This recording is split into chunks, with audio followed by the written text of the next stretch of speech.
सभा के विधायक, तो आज के इस कार्यक्रम के हमारे मुख्य मार्गदर्शक, मुख्य वक्ता आदरणीय डॉक्टर डी.के. मन्याल जी, जोरदार तालियों से उनका स्वागत किया जाए। उनके साथ ही बैठे हमारे कुठुआ विधानसभा के विधायक महाजन जी, उनके साथ ही बैठे हमारी राष्ट्रीय सचिव बीजेपी महिला मोर्चा रेखा कुमारी जी,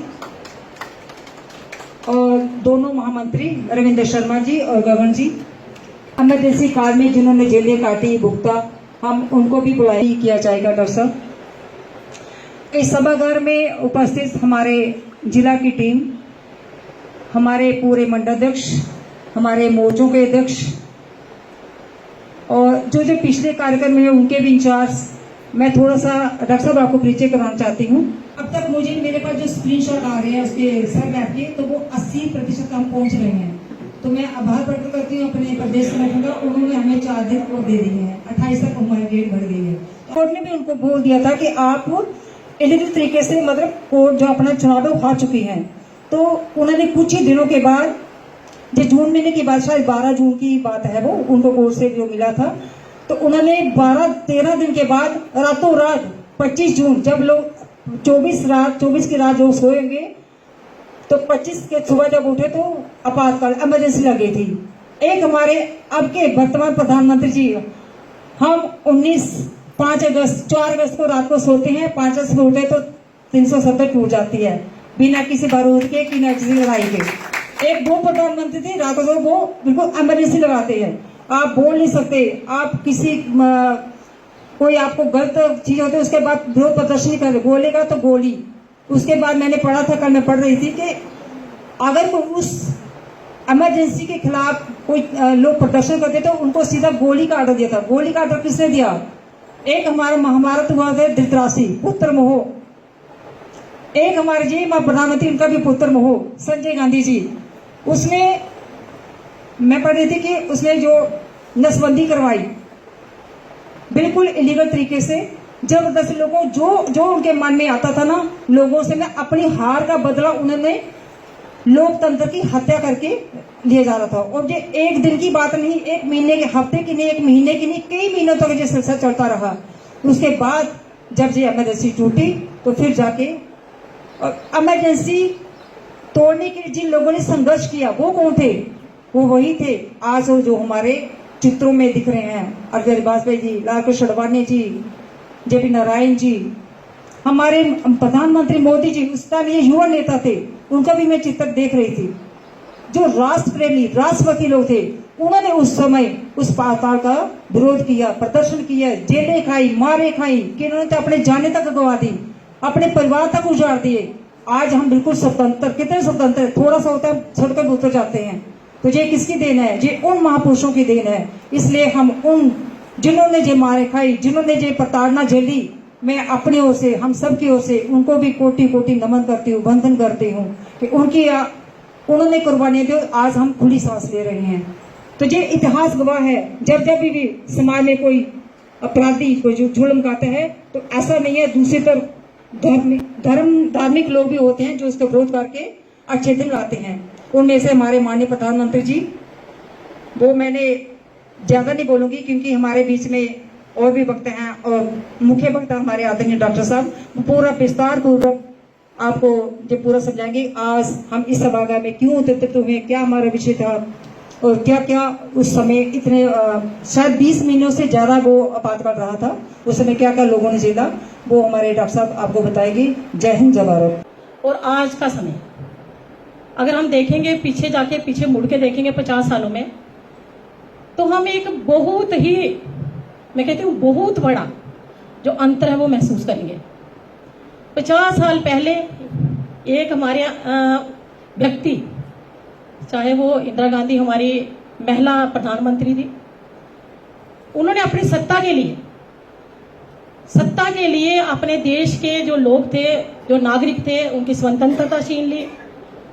मीडिया पर, प्रेस पर प्रतिबंध लगा दिया गया, लोगों के मौलिक अधिकारों का हनन कर दिया गया, लोगों पर जुल्म ढाए गए, अत्याचार किए गए। और जो उनके विरोधी थे उस समय के, जो राजनीतिक विरोधी थे, उनके बड़े बड़े हमारे नेता उनमें थे, जैसे हमारी बहन बता रही थी अभी, अटल बिहारी वाजपेयी जी, लाल कृष्ण आडवाणी जी, हमारे प्रधानमंत्री आदरणीय मोदी जी, मुलायम सिंह यादव जी, जितने भी जो बड़े बड़े नेता थे, इनको जेलों में डाल दिया गया। केवल इन्हीं को जेलों में नहीं डाल दिया गया, बल्कि 1 लाख से ज्यादा लोगों को उस समय जेलों में डाल दिया गया। आज मैं सुबह सुबह हमारे टीवी में, एबीपी में न्यूज में देख रही थी, हमारे मध्य प्रदेश के पूर्व सीएम पृथ्वीराज चौहान जी, उनका वो मैं सुन रही थी, इंटरव्यू दे रहे थे वो अपना, वो बता रहे थे कि मैं उस समय मात्र 16 वर्ष का था। 16 वर्ष की आयु में उनको जेल में डाल दिया गया था। आप कभी इमेजिन करिएगा कि 16 वर्ष के बच्चे के साथ अगर उनको बर्फ की सिली में डाल दिया जाए या उनको करंट लगा दिया जाए तो आप कैसा महसूस करें, अगर इस समय हम ये इमेजिन करें। तो मैं सुबह सुन रही थी, मेरे रोंगटे खड़े हो रहे थे ये बात सुन के कि एक 16 वर्ष का बच्चा जिसको अभी पता भी नहीं है कि दुनिया में क्या चल रहा है, क्या हो रहा है, इतने छोटे बच्चे के साथ यातनाएं। वो कह रहे थे कि जैसे मैं जेल में अंदर एंटर करता हूं तो मुझे वहां पे शॉक दिए गए बिजली के। तो आप सोचिए, छोटा सा बच्चा, मासूम सा बच्चा जिसको पता भी नहीं है कि वो क्या रहा है। इस तरह की यातनाएं, इस तरह के अत्याचार उस समय हमारे लोगों के साथ किए गए। जो काले दिवस के नाम से आज हम जिसको जानते हैं, उस अध्याय को हमने काला दिवस नाम दिया। देश ने पूरे, आज देश उनको याद करता है, काले दिवस के नाम से आता है। और हमारे बीच में हमारे भाई अश्विनी गुप्ता जी थे अभी हमारे से पहले, जो अपनी आप बीती सुना रहे थे। आंखों देखा चित्रण जो हमारे सामने वो पेश कर रहे थे, मुझे लगता है बहुत भयानक चित्रण था, बहुत भयानक चित्रण था। और हमें इस दिन को मुझे लगता है कभी भूलना ही नहीं चाहिए। समय की कमी है, बहुत कुछ कह सकती हूँ, लेकिन मुझे लगता है कि इस जो अध्याय को आने वाले समय में हमारी पीढ़ियों को, हमारे बच्चों को, इनके पाठ्यक्रम में इस अध्याय को शामिल किया जाना चाहिए, ताकि हमारी आने वाली पीढ़ियां कांग्रेस का वो जो काला इतिहास है, कांग्रेस का वो जो काला इतिहास और जो उन्होंने जो अत्याचार दुनिया पर किए, हमारे देश पर किए, हमारे बच्चे जान सके, हमारी आने वाली पीढ़ियां जान सके, बता सके हम उनको कि कांग्रेस ने देश के मौलिक अधिकारों का किस तरह हनन किया था, कैसे नागरिकों की स्वतंत्रता छीन ली थी, किस तरह से प्रेस पर सेंसरशिप लगाई थी। ये बातें बच्चों को बताने के लिए बहुत जरूरी है। ये आने वाले समय हमें इस चीज को याद रखना चाहिए और अपनी पीढ़ियों को बताना चाहिए। इंदिरा गांधी और जिले 1980 विच ਜਿਹੜੇ ਆਈਆਂ ਨੇ ਪਾਵਰ ਵਿੱਚ ਵਾਪਸ ਆਈਆਂ ਤੇ 9 ਸਰਕਾਰਾਂ ਆਈਆਂ, ਰਾਜ ਸਰਕਾਰਾਂ ਜਿਹੜੀਆਂ ਆਈਆਂ ਆਪੋਜੀਸ਼ਨ ਦੇ ਲੋਕਾਂ ਦੀਆਂ, ਔਰ 9 ਦੀਆਂ 9 ਸਸਪੈਂਡ ਕਰਨੀਆਂ ਹੁਣੇ।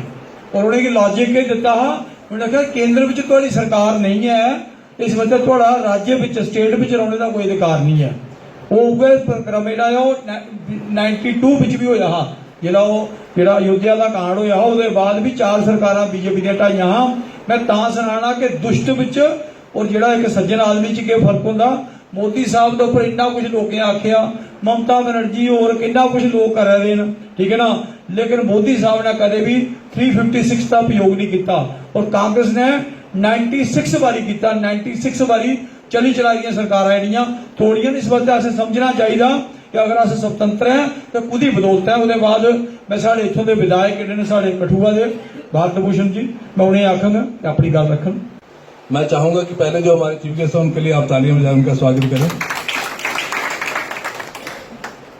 प्रेमनाथ डोगरा जी ने बड़ा डिटेल में बताया कि किस तरीके से 25 जून 1975 को इमरजेंसी लगाई गई और किस तरीके से फ्रीडम ऑफ प्रेस और फ्रीडम ऑफ स्पीच, जो कि हमारे कॉन्स्टिट्यूशन में दिया गया था कि हमें बोलने की आज़ादी है, उस आज़ादी को कर्टेल किया गया उस पीरियड में। और काफ़ी लोगों को, हजारों की संख्या में लोगों को जेलों में डाला गया।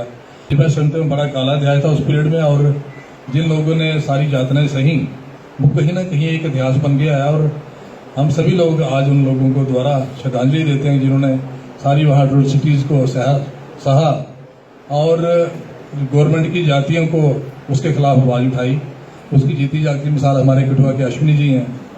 और आज जब हमारे 50 साल उसके गुजर गए हैं, 75 के बाद, आज हिंदुस्तान काफ़ी आगे निकल गया है। वो इमरजेंसी मैं समझता हूँ पास्ट है। और आज जो हमारी है राइट टू इन्फॉर्मेशन एक्ट है, फ्रीडम ऑफ स्पीच है, फ्रीडम ऑफ मीडिया की फ्रीडम है। आज जो हमारा हिंदुस्तान है वो बाकी मुल्क भी हमारी जो फ्रीडम है, फ्रीडम ऑफ स्पीच है, जहाँ जो आज़ादी है इंसान को दी गई है, इंसानों को, वो आज पूरी दुनिया उसकी एक मिसाल देती है हिंदुस्तान की। और हमें अपने मुल्क पे आज गर्व है। और आज के इस मौके पे हमें जहाँ, जैसे बहन रेखा जी ने कहा कि बच्चों को भी ये बताना चाहिए कि क्या क्या चीज़ें हुई। जब भी कहीं इतिहास भी हमें बताता है, जब भी हमें कहाँ अत्याचार हुए तो हमारे समाज ने उस वक्त भी, पुराने कदीम ज़माने में भी भक्त आवाज़ उठाई, ऋषियों मुनियों ने आवाज़ उठाई, बाकी लोगों ने आवाज़ उठाई, और कहीं ना कहीं जो समाज सुधारक उस टाइम लोग आए। ऐसे ही हमारा जब इमरजेंसी का पीरियड आया और हज़ारों लोगों ने जब उस टाइम अपनी आहुति देके इस आज़ादी के बचाव के लिए काम किया, आओ आज हम सारे मिलके उस दिन को भी याद करें और ये प्रण लें कि जो हमें कॉन्स्टिट्यूशन में आज़ादी दी गई है उसके तहत रहते हुए हमारे जो फंडामेंटल राइट्स और फंडामेंटल ड्यूटीज़ हैं उनकी भी तरफ हम देखें और अपने मुल्क को और ज़्यादा मजबूत बनाएं। इन्हीं शब्दों के साथ मैं दोबारा आप सभी का शुक्रिया अदा करता हूं। भ्रातरी महाराज जी ने एक अंदोलन किया, गौ हत्या बंद होनी चाहिए भारत वर्ष विच। और इंदिरा गांधी ने जिले पावर होने को पहले उन्हें आख्या कि मैं गौ हत्या बंद कराई देगी जिले मैं प्रधानमंत्री बनी आगी। जिले उन्हें एक अंदोलन किया तो लगभग 6600 साधु जिहड़ा है वो दिल्ली विच मारी दिता गया है। ऑन रिकॉर्ड बोलना, मैं ये नहीं बोलता हूं कोई चीज। गल यह है 6600 साधु जिहड़ा है वो मारी दिता गया। इस मतलब बड़ा बड़ा इतिहास है, काला इतिहास जिहड़ा है। इयां नहीं ब्लैक डे मनाने 75 विच तां लगा है जिहड़ा मान के पूरा ब्लैक है, मान के पूरा काला है, उसे की बर्दाश्त ही नहीं करना है। इन्हें लोग मुखर्जी जी की मारिया, दीनदयाल उपाध्याय जी की मारिया, कई लोग ने साइंटिस्ट कई बुराई उड़े अपने, है ना। आज हिंदुस्तानी ना प्रोग्रेस कर रहा था, पहले कहनी तो पाकिस्तान की सवेरे डिबेट हाउस होना था कि वो आखदे वो अपने वाले कुछ आखदे आसिम मुनीर की वो आखदे उन्हें के लाया वो नवा के लाया फील्ड मार्शल ना, वो आखदे फील्ड मार्शल नहीं है ये फील्ड मार्शल है, ये पाकिस्तानी बोला था। वो आखदा उसी जरा रोटी वाला आखिया तो खरा खाधी थी नहीं, ये दौड़ता गया अमरीका च, वो यूज करी सी ईरान के खिलाफ। तो उधर मोदी लिखो है वो एक बेचारा नॉर्मल फैमिली च पैदा होया, उसी सद्या अमरीका के राष्ट्रपति ने, उन्हें आखिया मेरे को टाइम नहीं है। ये हिंदुस्तान बदलता, इस वास्ते बड़िया चीज़ा बदलनियां न। मैं उसके बाद साढ़े एमरजेंसी जिन्हें लोग अज मैं इनका धन्यवाद भी करन कई लोगों का कि उन्हें कि मैं अश्विनी जी आखंग, सर अंचल जी की आखंग और सुंबड़िया जी की मैं अज भूखे जो अतिथि ने उन्हें आखंग पहले अश्विनी गुप्ता जी तुम इनकी गल्लां भी सुनिया ना कि भाई किस तरीके की प्रताड़ना इनके कन्ने हुई है प्रत्यक्ष। मैं आख्या कुछ लोग ऐसे भी बुलाए जान जिन्हें लोगों वो चीज दौड़ दिखे था। 5-10 मिनट का कार्यक्रम है, कोई लंबा नहीं है। उसके बाद अंचल जी मैं उनका भी धन्यवाद करना जी, ताकि जितने छुपे लोग होंगे उन्हें सुंबड़िया साहब ये मेरे पड़ोसी भी हैं, सुनाते रहते हैं। थोड़ा बहुत बहुत धन्यवाद, तुम इतने आए टाइम कढ़िया अपना अध्यक्षता वाले तो पूरा सामान दिता नहीं आगे कहते हैं। ठीक है, बहुत धन्यवाद जी, बहुत धन्यवाद। कोई आ जाता, कोई गल नहीं, सारे आ जाओ। इमरजेंसी डे काला दिवस जो यहाँ जिला कठुआ के हमारे भारतीय जनता पार्टी के कार्यालय में हम मना रहे हैं। इस कार्यक्रम में हमारे बीच में हमारे यहाँ के honourable MLA doctor Bharat Bhushan ji, इस जिले की अध्यक्षा बहन उपदेश जी जिनके अध्यक्षता में ये कार्यक्रम हो रहा है, हमारे चेयरमैन डीडीसी काउंसिल के मेरे भाई रघुनाथ बबलू जी, अध्यक्षा प्रणाम, नमस्कार, सत श्री अकाल। डॉक्टर साहब ने बड़े विस्तार से हर बात को यहाँ रखा है। आज बड़े सीनियर लीडर हैं और बार बार कहते हैं मैं ऐसी कोई बात नहीं करता बिना प्रूफ के, बिना उसके लॉजिक के। वो ये बात सच भी है, जो चीज़ें स्थापित हैं उन्हीं पर चर्चा करनी चाहिए। और एक अच्छे वक्ता का और एक अच्छे नेता का मैं समझता हूँ यही उसकी एक निशानी है कि वो जो बात करते हैं वो एक लॉजिक के साथ बात करते हैं, और जो इतिहास में चीज़ें दर्ज हैं हमने उसमें बात करनी है।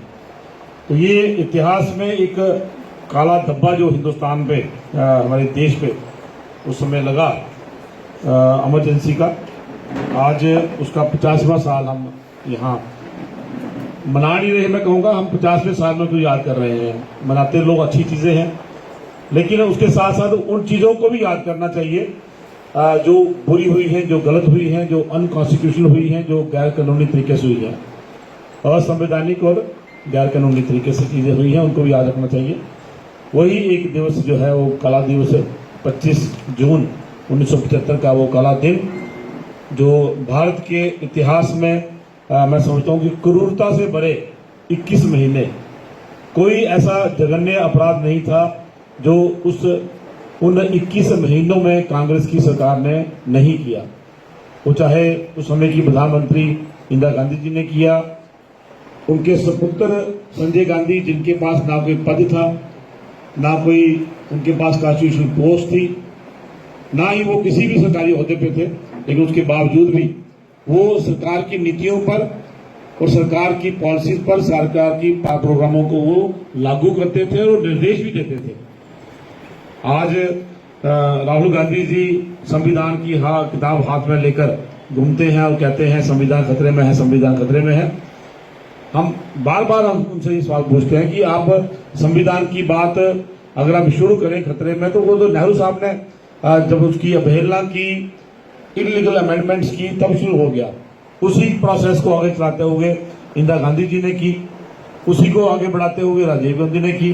कांग्रेस की कोई भी सरकार रही उसमें ये इसकी अवहेलना हुई कानून की, हमारे संविधान की। बाबा साहब ने जो हमें एक लगभग 3 वर्ष, 2 साल कहते हैं, 2 साल 11 महीने और 18 दिन में बना के तैयार किया था, उस सबसे बड़े एक संविधान की अवहेलना, उसकी उल्लंघना, उसका अपमान जो किया वो भारतीय जनता पार्टी नहीं, वो कांग्रेस ने किया, हमेशा कांग्रेस ने किया। आज एलिगेशन लगते हैं मोदी जी ने ऐसे किया, मोदी जी ने उस तरह किया, लेकिन जिस तरह से डोगा साहब कह रहे हैं कि मैं लॉजिक के साथ बात करता हूं, हम भी कहते हैं आप आइए, हमें दिखाइए कौन सा काम हमने गैर कानूनी तरीके से किया, कौन सा काम हमने असंवैधानिक तरीके से किया।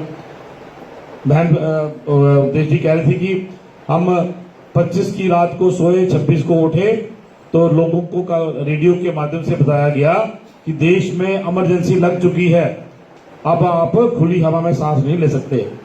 और दूसरे प्रधानमंत्री हम 4 अगस्त को सोते हैं, 5 अगस्त को सुबह उठते हैं तो कहते हैं कि जम्मू कश्मीर पे ऊपर लगा हुआ डब्बा 370-35 से हटा दिया गया है, अब आप चैन की सांस ले सकते हैं, खुले में सांस ले सकते हैं। तो ये फर्क है भारतीय जनता पार्टी की आइडियोलॉजी, भारतीय जनता पार्टी के लीडर्स, भारतीय जनता पार्टी के प्राइम मिनिस्टर के काम की कार्यशैली का एक सबसे बड़ा उदाहरण ये है कि हमने 370 हटाया। उसके लिए गवाह है वो पार्लियामेंट जिसके अंदर डिस्कशन हुई, चाहे वो लोकसभा थी, चाहे वो राज्यसभा थी, सबने अपनी बात रखी, सबने अपने, कोई विरोध में बोला, कोई पक्ष में बोला, लेकिन आखिर में पूरी बहस के बाद, वोटिंग के बाद 370-35 से है जो है उसको हटाया गया। ये होता है संविधान के ऊपर चलना, ये होता है कानूनी और कॉन्स्टिट्यूशनल तरीके से कोई कानून लाना या कोई कानून जो है उसको खत्म करना। साथ ही आज का ये दिन है, ये इमरजेंसी, मैं यहाँ हमारे बहुत सारे कार्यकर्ता भी हैं, सीनियर लीडर हैं, हमारे कुछ नए लोग भी हैं, कुछ हमारे प्रोमिनेंट पर्सनैलिटीज हैं। ये दिवस सिर्फ इसलिए हम इस दिन को याद करते हैं कि हमें और हमारी आने वाली पीढ़ियों को, हमारे युवाओं को इस बात का पता होना चाहिए कि कौन सी सरकार, कौन सी पार्टी, कौन से प्रधानमंत्री ने क्या काम किया और उन कामों का नतीजा क्या हुआ।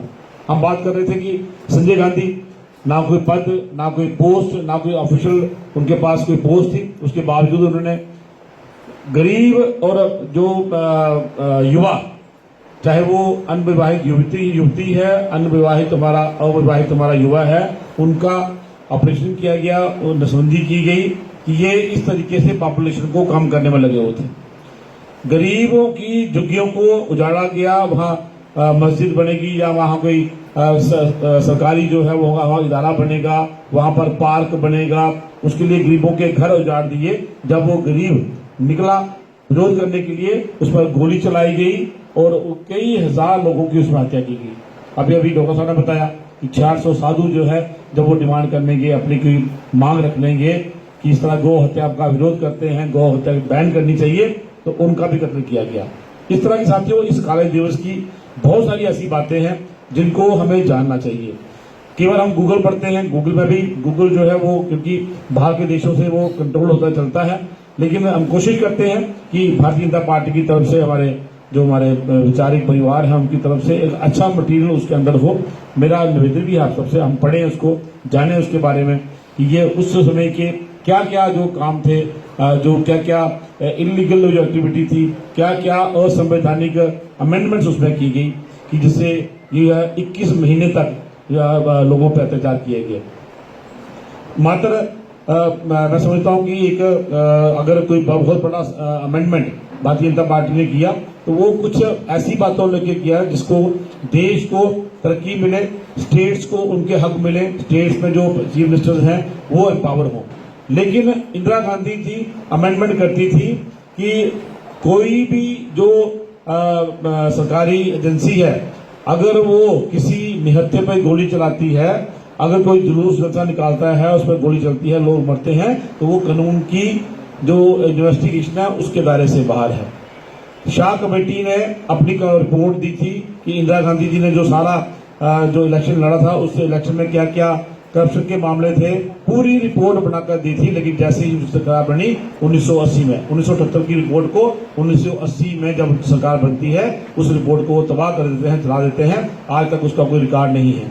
लेकिन मैं 21 महीने के उस काले दौर में जो तब वारदातें हुई, जो उन्होंने गलत काम किए, जिस तरह से अमेंडमेंट्स की, उसका हमें ज्ञान होना चाहिए, हमें उसकी जानकारी होनी चाहिए। खास करके मेरे कार्यकर्ता, हमारे इलेक्टेड लोग, चाहे डीडीसी हैं, बीडीसी हैं, हमारे पंच सरपंच हैं, हमारी पार्टी के जो लोग मंडल में हैं, जिला में हैं, जब हम कोई बात करें तो उससे उसकी जानकारी हम अपने पास रखें। साथियों, आज 21 महीने का वो जो उनका काल है, उसकी एक एक डिटेल भारतीय जनता पार्टी के पास है, क्योंकि उसका सबसे बड़ा भुक्तभोगी था तो वो हमारे पार्टी के लोग थे। क्योंकि अगर आप इस प्रदर्शनी को ही देखें तो हमारे आरएसएस के लोग, हमारे जनसंघ के लोग जो थे, वो अंडरग्राउंड रह के उन्होंने इनके काले चिट्ठे, इनका एक नोट बना के, इनके पत्रक बना के वो तब डिस्ट्रीब्यूट करते थे, जिसमें मुख्य रोल हमारे उसमें आज के प्रधानमंत्री हमारे मोदी जी, जो उसमें युवा थे, उन्होंने वो पत्रक बांटे। कहते हैं कि जब इनका प्रचार प्रसार करना था कि ये क्या गलत काम कर रहे हैं, तो हमारे चंद्रमोहन शर्मा जी एक बीजेपी के हैं, वो कहते हैं मैं अपनी पीठ के ऊपर वो आटे की लेटी बनती है जिससे पोस्टर चिपकता है, वो कहते मैं वो लेटी चिपका लेता था, तो पोस्टर को दीवार से लगाना, तो उसके साथ चिपक के खड़े है ना, फिर उसको उल्टा करके चिपका देना दीवार के ऊपर। मैंने ऐसा क्यों करते थे? कहते सामने पुलिस वाले खड़े होते थे, तो अगर उनके सामने लगाएंगे लेटी ब्रश से, वो देखते थे, हम अपनी पीठ पे लेटी लगा लेते थे इतनी। वो पोस्टर को दीवार से ऐसे खड़ा करना उल्टा, फिर उसके साथ चिपक के खड़े हो जाना, बाद में पोस्टर उल्टा करना, चिपका देना उसको दीवार के ऊपर, ताकि वो उठ 1 घंटा आधा घंटा रहेगा, लोग पढ़ लेते थे, लोगों तक जानकारियां पहुंच जाती थी, क्योंकि बोलने की इजाजत नहीं थी, लाउड स्पीकर लगाने की इजाजत नहीं थी, सभा करने की इजाजत नहीं थी, तो वो पत्रक बना के रात को उठ के जगह जगह चिपका देते थे। लोग 10, 12, 20 लोग पढ़ लेते थे, वो पढ़ के फिर आगे लोगों में चर्चा करते थे। यहां से लोगों को उठा के जेल में ले जाया गया, बर्फ की सीढ़ियों पे लटाया गया, 4 फीट बाई 4 फीट के एक छोटे से कमरे में 8-8 लोगों को रखा गया, जहां मल मूत्र वहीं पे, और खाना भी खाने के नाम पे सिर्फ वो पानी और सूखी या पत्थर वाली रोटी खाने को मिलती थी। इस तरह की यातनाएं की गई। इलेक्ट्रिक शॉक दिए गए, जैसे बहन उद्देश्य बता रही थी, इलेक्ट्रिक शॉक देना और महिलाओं के साथ अपमान करना, महिलाओं को अलग जेल रखने का प्रावधान होता था, लेकिन वहां भी उनका अपमान होता था। मैं समझता हूँ कि सारे एक कार्यकर्ता का ये सपना था कि हम कब अपना प्रधानमंत्री देखेंगे उस पार्लियामेंट के अंदर बोलते हुए। आज कहीं ना कहीं आपको भी लगता होगा कि हमारा सपना पूरा हुआ है। मैं अपनी मातृशक्ति का धन्यवाद करता हूँ, नौजवान साथी, मेरे सभी पार्टी के वरिष्ठ नेता, आप सबका बहुत बहुत धन्यवाद। आपने मुझे सुना, मंच पर सम्मानित सभी हमारे सदस्य हैं, आप सबका बहुत बहुत धन्यवाद। जय हिंद, जय भारत।